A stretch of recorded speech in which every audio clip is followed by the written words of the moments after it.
and welcome to Total Touch Point of Sale Software. Today I'll be showing you scheduling for employees. It's this button right here, Schedule.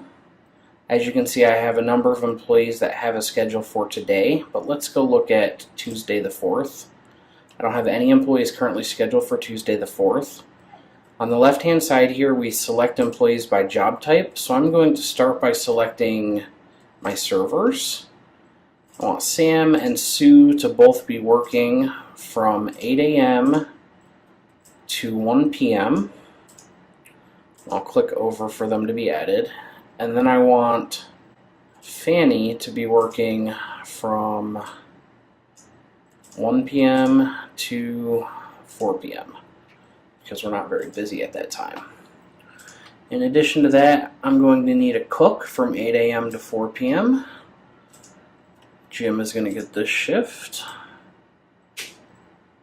8 a.m. to 4 p.m. And we need a cashier, Jackie.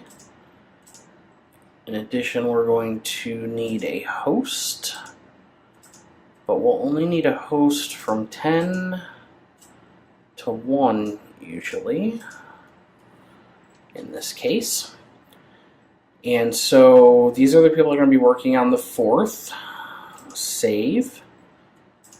So now we can view the schedule and look at the 4th and see who's working. We can do projected sales versus labor based on our schedule versus our history of sales. If you need to remove a shift, you'll click their name, click the arrow in that direction, save, and it's going to show you your projected labor cost here as well.